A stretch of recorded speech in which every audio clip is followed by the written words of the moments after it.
Welcome back, everybody, and happy Sunday. My name is Frank the Gray Mage, and today, on episode 6 of Happy Healthy Love, we are going to deep dive into honesty a little bit. Today's episode is sponsored by guys with loud cars and a sneezy cat with allergies, so be prepared for some loud engines and some cute fuzzy sneezes. We're going to get going here at the top of the hour, so if you're joining us from the fifth dimension in the future, that's about 60 seconds, so go ahead and skip forward.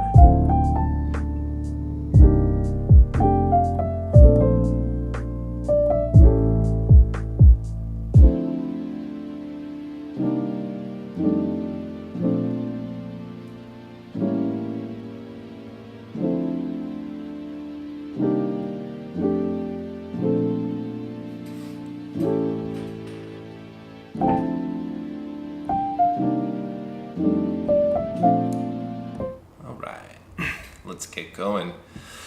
So, the big question today is, what is honesty and why do I care?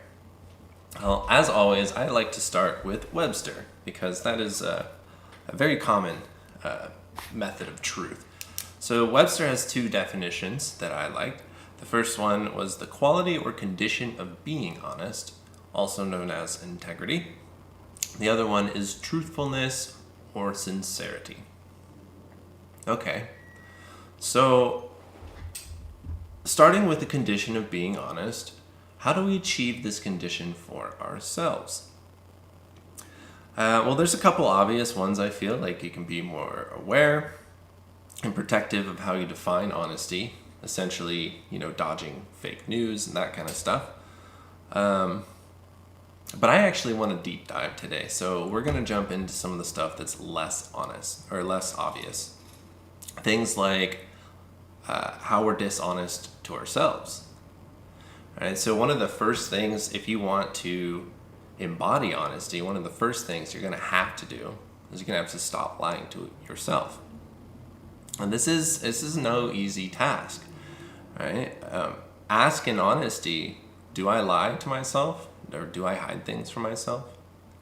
I bet you if you paid attention for a while, you would catch yourself either trying or in a lie. Lots of people, their body even stores memories for them so they can't access them. This is very common in situations like trauma, where you don't even have an access to your truth. And so you can't be honest about it. This can be a really hard process, but one of the first steps to, if you catch yourself or if you think that you're being dishonest to yourself and you want to change that, one of the first things you're going to have to learn how to do is to love yourself. And that sounds a lot simpler than it actually is. Because in the sense of being honest, you have to love every part of yourself. This includes past versions of yourself and future versions of yourself. But every version of yourself that you can imagine, you have to be able to approach that with love if you're going to be able to investigate why you're being dishonest with yourself. Right? Kind of makes sense.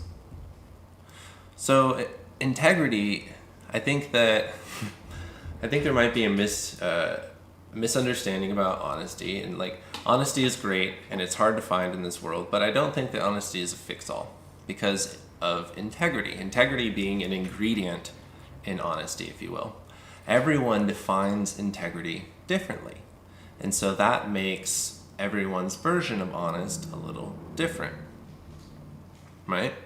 It's something that we develop on our own integrity. I mean, there are a lot of common ground. I would imagine that most people agree with me when I say murder is not good. Right? That's pretty true. So let's talk about the other factor in honesty, which is truthfulness or sincerity, as Webster put it. The quality of the honesty is the way I like to look at it. So some people live by a set of facts and truths about reality, and other people like me don't even believe in truth. I'll get to that in a second.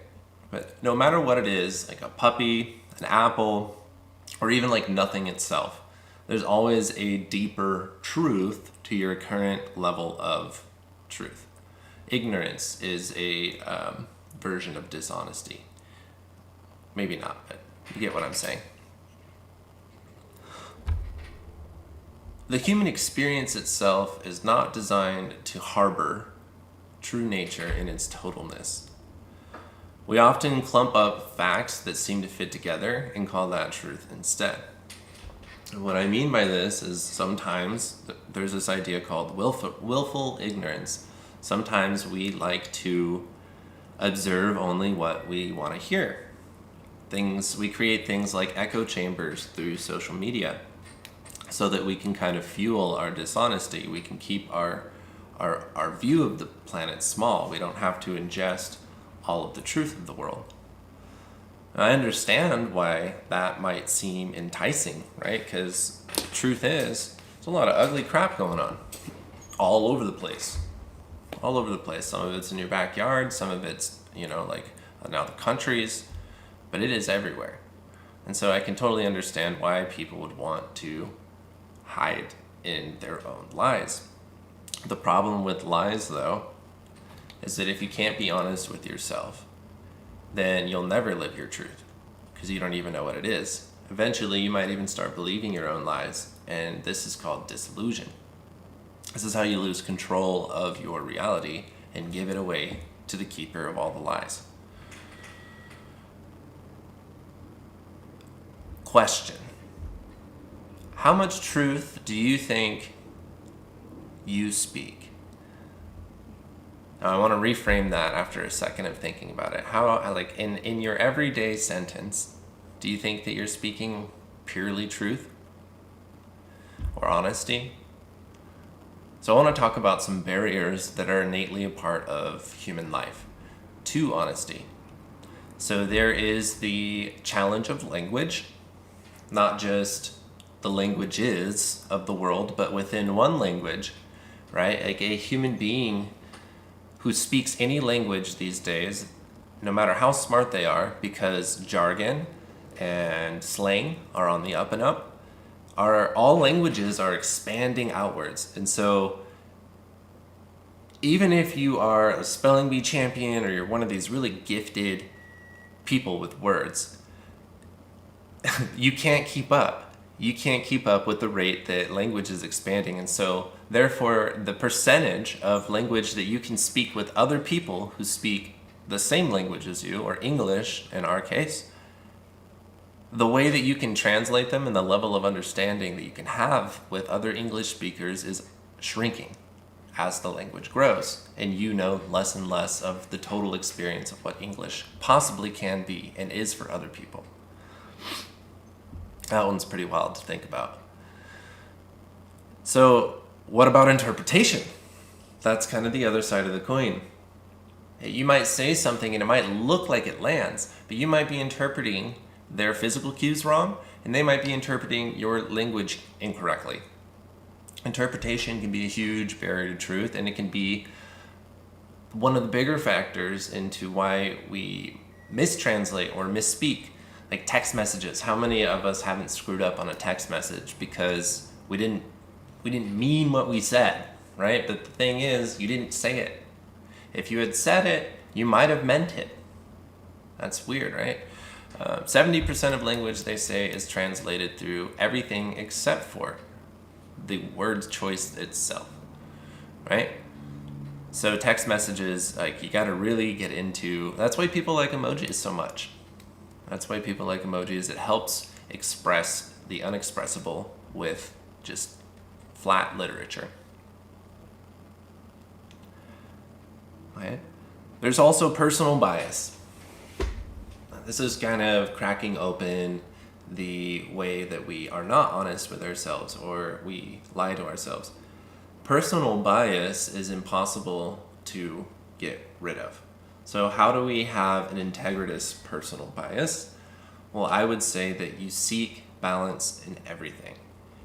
That you have the courage to look on the other side of all the fences and see if there's any truth there that you can accept. Right? This can be as intense as trying to understand from the German perspective why World War II happened, or it can be as simple and easy on the inside. It's just asking yourself some strange questions. Things like, am I eating sweets too often? And what's interesting is if you have a playful and fun and loving persona to yourself, you can ask questions like that. And like, I literally heard in my head, no, you're good. You had like 3 biscottis 2 days ago. That's all right. You're doing great, Frank. You haven't had too much sugar. So if you can have like this loving approach to yourself and you can question yourself a little bit, loving questioning attitude, you can discover ways that you might be dishonest with yourself. You can ask yourself, like, when it comes to politics, am I honestly getting the full perspective? Right? Am I not just looking left, right, but am I also looking center, up, down? Right? Like, how willing am I to explore outside of my comfort zone when it comes to things like religion, things like gender? Ooh, big scary terms, right? They don't have to be. They don't have to be, because I think if you're honest with yourself, you can honestly determine that you don't care. At the worst of the worst, if it's not for you, then you just don't care about it. And that's, that's not something that you have to hate or to be upset about. And if you are hating and upset about some of those things like politics and gender, then that might be the product of self-illusion. Lying to the self. Or allowing ignorance. Willful ignorance is a way of lying to the self. Okay.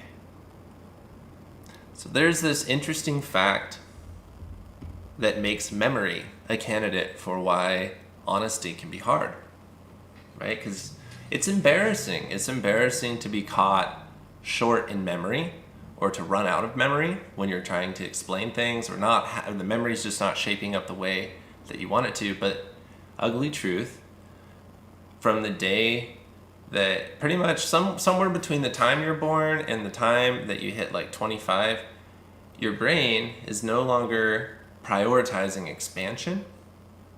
It has a working order of things, and what it's prioritizing is reward over punishment.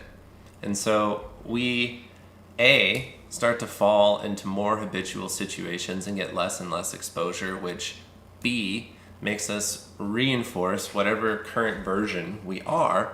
And that's because C, our memory of reality and our interpretation ability to look at the world in an objective manner in the now, it's on the downslope as we age. Our memory gets full and then we start to lose access to it. That's the natural progression of things. And there's plenty of ways to slow it down, and there's things that we can do about it, so don't be like totally terrified. But they say if man lived forever, that everyone would get Alzheimer's and cancer eventually. That they are programmed into the breaking down of the machine that is the body. So memory is definitely an advocate of honesty because it's an advocate of truth. I'm going to go off script here for a second. I think that if you can do that, or take that little nugget alone, and like that's the only thing that you get from this, is that your memory and the way that your body uses it is designed to kind of condense or shrink your ability to access truth. Like that's really important. And yeah, I think I had more, but I forgot. And so I'm going to be vulnerable and honest and just say, oops, moving on. So fear not, though. Fear not. Why not be afraid of the fact that honesty might not even exist? Well, because perfection is also a lie. It's also an illusion. You don't have to. You don't have to remember everything. In fact, to live on this earth as a human being, you don't have to remember much, right? You got to remember how to eat. You got to remember how to breathe. in order to do that, you might have to figure out how to get a job in current society, but you don't even have to, right? There are plenty of places on this earth where the economy is kind of like second, right? Like in Kenya, people literally dance termites out of the earth, and that is their quote unquote job because that's how they eat. And so like there are ways you can get around money, but like what all do you have to even remember or even like know to be human? It's not much. So it's okay to not have all the truth, to not be perfect. But you want to try, right? Like you want to pursue it. And so what does that look like in a healthy way? Well, I think that mastery is a good word for it, right? Because if you're not trying to master something, but you're out there collecting truth, what are you doing? You're watching the news. Right? And is that even true anymore? I mean, as somebody who had a clearance one time and saw some truth, I am just going to say, like, don't believe everything you see on TV, folks. And so what do? We inform ourselves. If we're not out there mastering something, if we're not trying to find a deeper truth within a practice or like a style or of art or whatever it is that we're compelled to do at our core, right? That's our truth. That's the truth that I feel like you should be out there hunting for. But if you're not, if you don't have that, then maybe your career becomes your truth. And so like your truth starts to become less and less true. And that affects your ability to be honest when you think that you are being true, but you're not. So that was a lot of kind of like heavy stuff. I want to lighten it up for a second. So back to mastery. Okay, there's this cool thing to observe philosophically about the idea of mastery. And that is not only will mastery give you a better understanding and application of a thing, but it will deepen your ability to be honest about it. In the sense that you can now express it better. You have a better collection of words or strategies or movements or whatever it is. You have practice, you have depth of wisdom. It takes a lot to master something, and it's a lifetime pursuit. So instead of burying yourselves in other people's truth by looking at things like the news or whatever it is you do, playing video games, like just, unless you're a competitive video game player, I guess, like whatever it is you do that is leisurely instead of pursuing mastery, because that's what we're talking about here, you're making it so that you'll be less able to connect other human beings and yourself to your truth. Interesting perspective. Why not just lie all the time? Huh? Jump into the other side of the fence. Why not just lie all the time? It feels tempting sometimes, right? And sometimes it even feels more useful than harmful. Like, for example, if you have a sick partner and they roll over and they're like, how do I look? And they're not going anywhere, but they got like drool stuck to their face and their hair looks like raccoons got a fist fight. It can be easy and it feels right to say, oh, you look great. You look great. But in my relationship, if I try to do that, first off, I'm caught immediately. Like she's like, nah, there's mirrors in this house, mother lover. I know. Which that, like playing around, that might actually create some micro level of distrust because it's like a measured dishonesty. But then like other scenarios, right? Like what if I did that all the time and like, what if it started to translate? Because here's the thing about lies. They tend to multiply because the nature of a lie is to protect. Right? And so like this is an interesting conundrum about lies. I actually love lies. for what they're trying to do to me when they show up through me. Because much like the fallen angel who believes in us, my lies, like they are trying to protect an idea that they think is better than my reality, or like they're trying to protect me possibly from an idea that might damage my reality. And so lies actually care a lot about you. When you're trying to form them, they're trying to protect you, and they will protect each other as well. The problem is that as they pack up, you have to remember all of that. And so you begin to build this web the deeper you go. So maybe like running with the scenario of the partner with the drool in the face, right? Like let's say I just lied to her all the time about it. She got kind of accustomed to it, and I got accustomed to doing that. Well, those pathways in my brain form, and maybe one day she asks before she goes to work, "Hey babe, how do I look?" And she looks like trash. And I let her go to work like that. Well, maybe she gets picked on about it, or maybe nobody says anything and it builds up. That it could become extremely big deal when it didn't need to. Like let's say she gets really embarrassed because I let her go into public looking like butt, and she had asked me specifically how she looked, and I lied to her face, and now like she had to suffer consequences, and so now I get to suffer consequences because she's upset about it, right? That's a very small scenario, but you can see very easily that lies are like a snowball, right? Like all they require is momentum and snow to make itself bigger, and if you give it a little push, right, there you're off to the races. Eventually, it will all come crashing down, and it's never a trust-building exercise to be caught in a lie. Fun fact: I would say and argue to my last breath that most, if not every, war that has ever been fought has been over a government being caught in a lie or creating one. Just food for thought.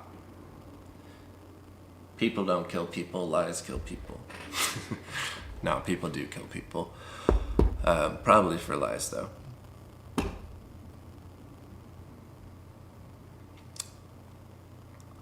So what is the price that we pay for lying, right? Well, if we don't get caught in a lie, then one price that, like, let's say we don't get caught in a lie. A price that you can pay, or at least that I think that you pay every time that you lie, especially if you lie to yourself, is that a piece of your reality is being either it already has been rescaped into something that's not true, or is crumbling because you are reinforcing something that is not true. And so a lie will kind of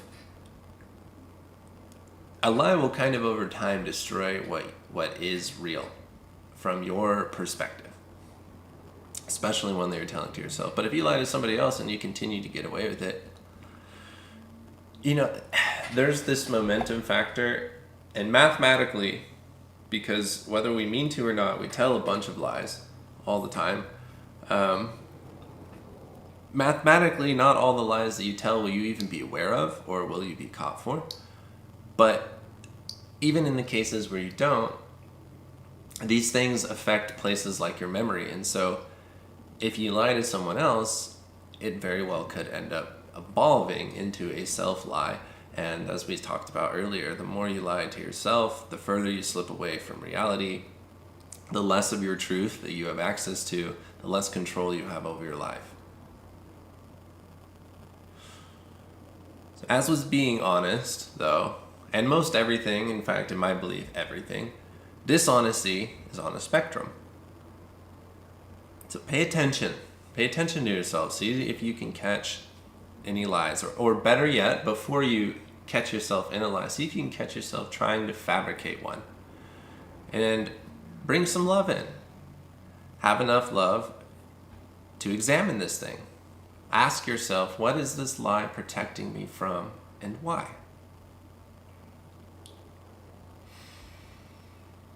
That was a lot of heavy energy.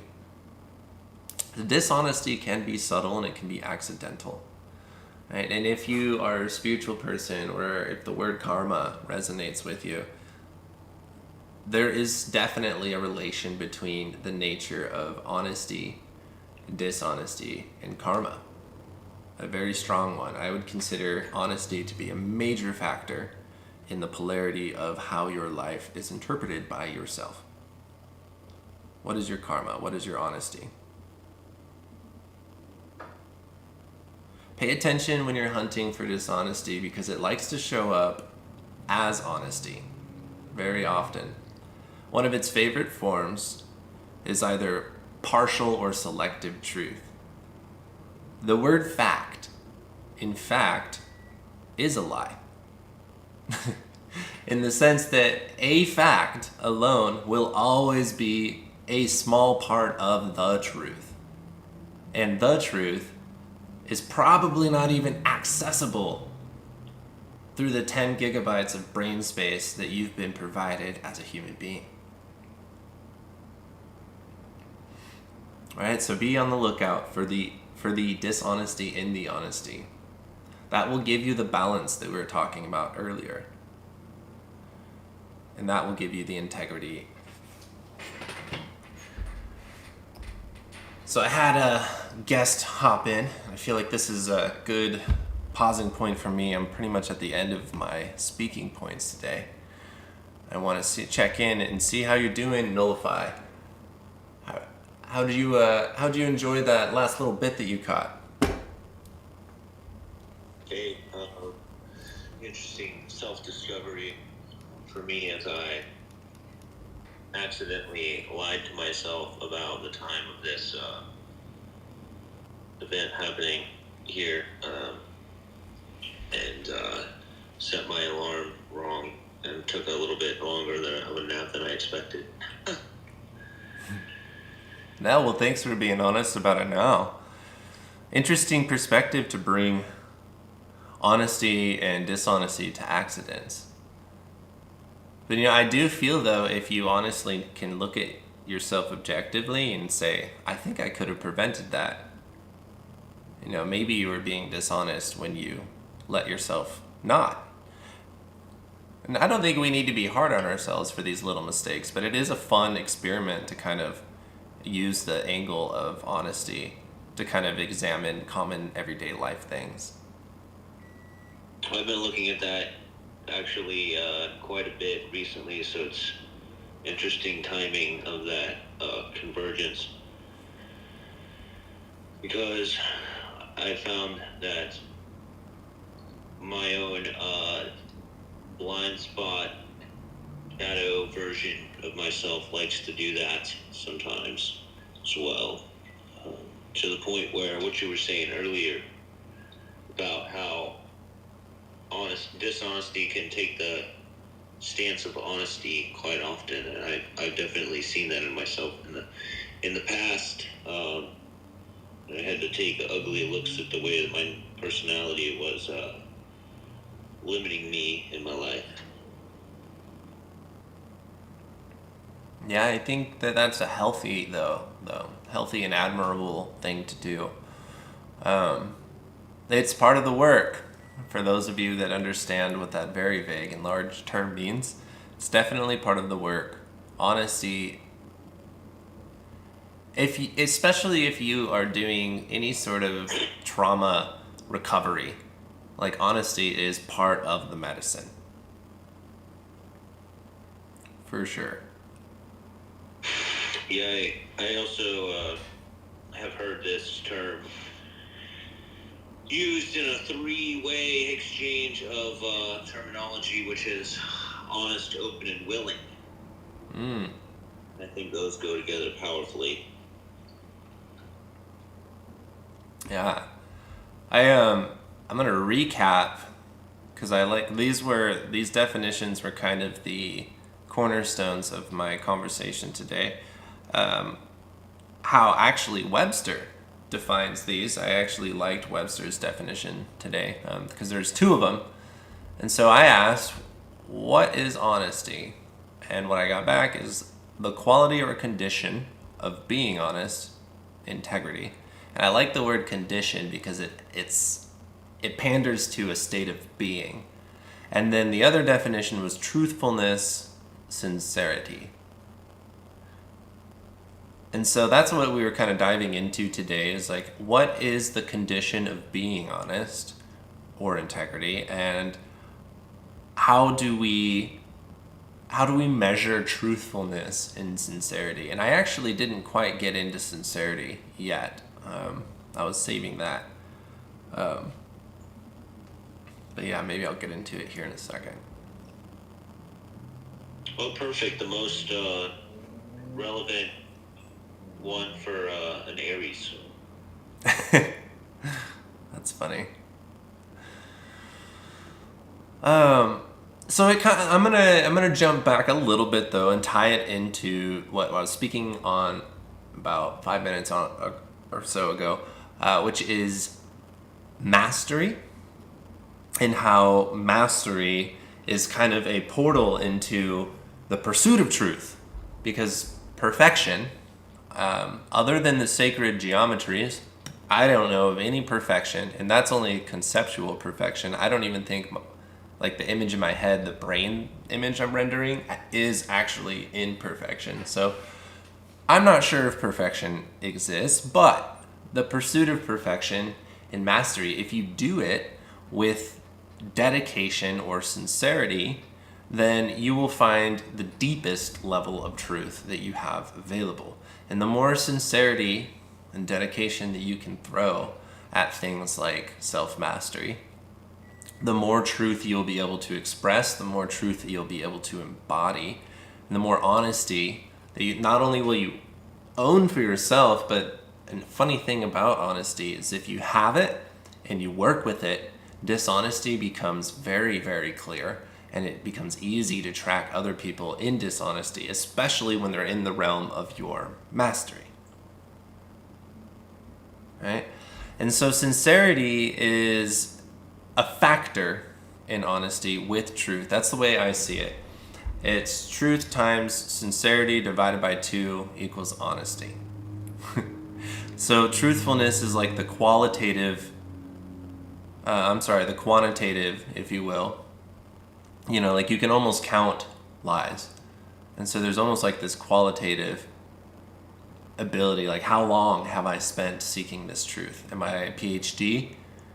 Because you can't ever get the whole thing, so really you can just count how long you've been trying or how you've been trying, so measuring it. But then there's this qualitative thing, and so that is your sincerity. Like how pure is your ability to be with that truth that you are presenting or expressing or however it is. So yeah, that is how I see it. That's my math equation for honesty. What do you think about that? Nullify. Sincerity is an interesting one. I think sincerity is very subjective, but it's like ethics. It's like collectively subjective. If that makes sense. I feel like sincerity is like a measurement of a depth. Depth? Yeah, like if I'm gonna want something, like say crackers, right? The more hungry I am, the more sincere I become, in a way. Yeah, I mean, this is a good philosophical crack opener here. It's to me, sincerity is kind of like the reserves of willingness to do things that are discomfortable in order for some sort of outcome. Right. And also, that interestingly enough, if you're talking mathematics, the nature of that outcome is actually measured in sincerity as well, because even if one could have a sincere intention for something that is questionable, right? That's true. But then they might be missing truth. And so then their net honesty would drop. Yeah, and so it's like that whole proverbial, like, oh well, you spent all this time getting some or trying to get something, and then only to find out that it wasn't even fulfilling. Like, I think that's because the one of those unfortunate life cliches where if a person spends so long chasing something that is meaningless and not timeless or eternal and more fleeting and transient, then they're gonna find that feeling, that like the void of accomplishment and irony that occurs with someone who has a superficial pursuit of some sort that is not sincere Right. in the grand scheme of things. Like, all these rich rappers, I don't know, they want all these things like cars and girls and bling and that's not having anything to do with race. It's totally having to do with a lifestyle. But yet, you see so many of these just fizzle out and actually end up maybe in worse predicaments than when they went in, especially with like sports stars, right? Like, I mean, this sport is having a pursuit of um, selfishness, I guess, or materialism. Is that a sincere end means? Versus somebody who maybe went into do these things. I'll just say right off the bat, even though I don't really know this person too personally, but one of my inspirational sports stars is God, now I'm not even remembering my own dude's name. He was on the he was on the Baltimore Ravens. He's one of my favorite athletes, and he is like one of the most inspiring. Ray Lewis, he's one of the most inspiring football players that I've ever had the privilege of listening to, and it's like I look at sports endeavors like that where men or women can go to those levels and then use that as a platform of inspiration to pull others up. That's, to me, sincere.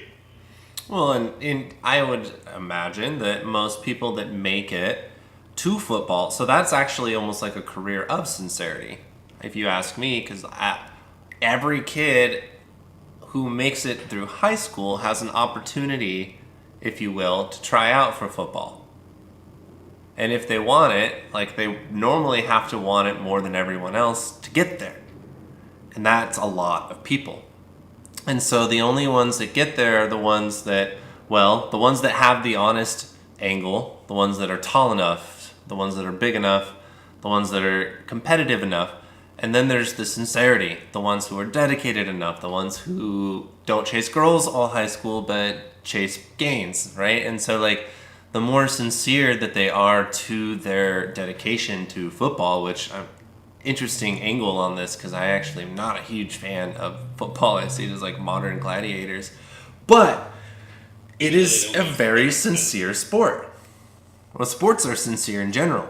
Like, you have to be very in love with yourself and with the sport to be sincere enough to put in the dedication to become professional in the very competitive market.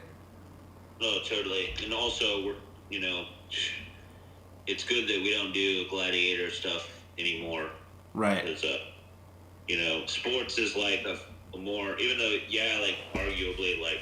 Well, actually, there are fights to the death and not to the death, but there are gladiator sports in the world. Definitely there are. I was watching Play. There was this show about... there was a show on Discovery where they were talking about human playgrounds. And the first episode, I believe, is about pain. And so they showed all sorts of different cultures that have gladiatorial initiations. And some of them felt very distant from anything that I personally resonated with. But other ones of them did actually light a spark in me because they're attached to things like manhood. And so, like, there would be tribes that would go out and have, like, big, huge, naked fights with long, sharp sticks. And the first one, basically to mercy out, loses. But then afterwards, they all dance around, and it was like it doesn't matter if you win or lost. The fact that you stepped in the arena, you're a man now. So that was kind of interesting. But like, there are definitely gladiatorial experiences still available to the human endeavor. That's absolutely hilarious.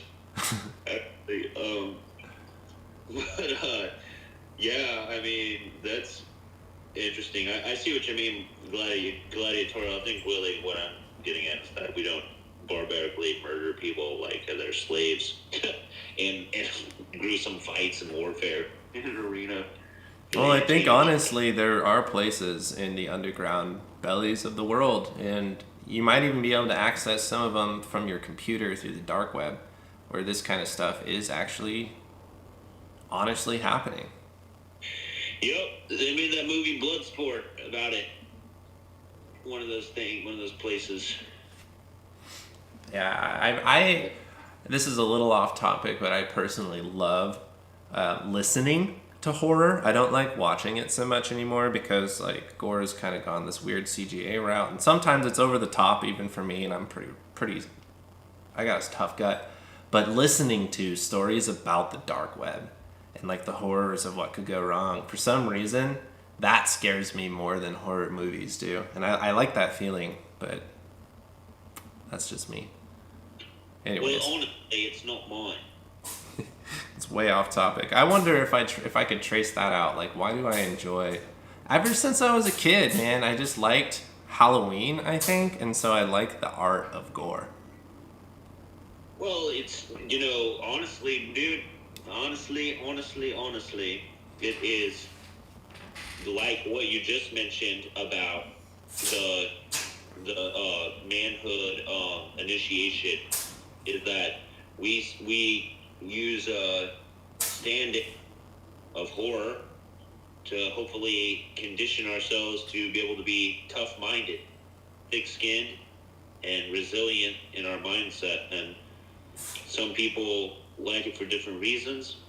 Some people like it because they just want to experience myriads of feelings. Other people want to know more about stigmatized, taboo things. And other people just want to be able to be tough in their mindset, Mm-hmm. I think that's all worthy, as long as you're not, watching horror movies for training, like how to. Yeah, right.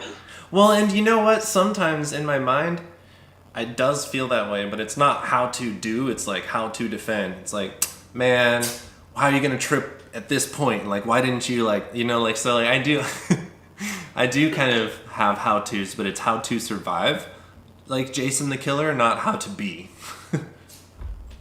Yeah, sure. Hopefully, that's probably that military bias, though, if I'm being honest. Hopefully those of us that are adept in, co-creation will steer clear of those vibrations. No. Well, I think that wraps it up for the bulk of the content today. That's honestly about as much as I had planned. And so I do want to mention, though, a new project coming up of mine. It's actually going to kind of like a unification project for Gray Mage Chats. Looking to possibly unify, but definitely support this organization called the Consciousness Clubhouse. And they are having a series of events over the next couple of weeks, couple of months. Definitely recommend checking them out on Facebook. And if you haven't already, definitely give me a follow. My content's getting rich. My flow is getting funny. Come on, guys. You laughed today. Just give me that follow. So I look forward to seeing you guys. 1 second. Joshua or Nullify, do you have anything going on in your community or any events coming up that you want to kind of throw out there? I like to have a little space for this at the end of every show. Yeah, well, we just did a really awesome thing over there in Phoenix. If you happen to be in Phoenix area, there's a event called Horizon that happened, and this really awesome sound concert group called Sound Movers. We set up and do and support sound and music for wellness, fitness, and personal development. And Even. do they have anything coming down the pipe? Do you know of? Right now, we are booking, but if you look at our Instagram, Sound Movers with a Z at the end, you can follow us on there and be able to see if there's events coming up, which there will be events coming up very, very soon on there. Nice. At Sound Movers with a Z at the end. Yeah, and if you are into holistic events and or things of that nature, sound concerts, things that are very kid friendly, very communal, I definitely recommend on the website graychats.live checking out that holistic wellness calendar. I'm making lots of great partnerships, filling it up with events more and more every month, and pretty soon here, I think I'll have more than I know what to do with. So definitely subscribe to that so that way you can be in the know of everything holistic coming to you locally here in Phoenix, Arizona. Well, that is my time. Thank you so much for joining us today, especially those of you joining us from the fifth dimension. Happy Sunday, and I will see you guys on Tuesday. Much Happy love. Sunday. Love you, man. Love you guys.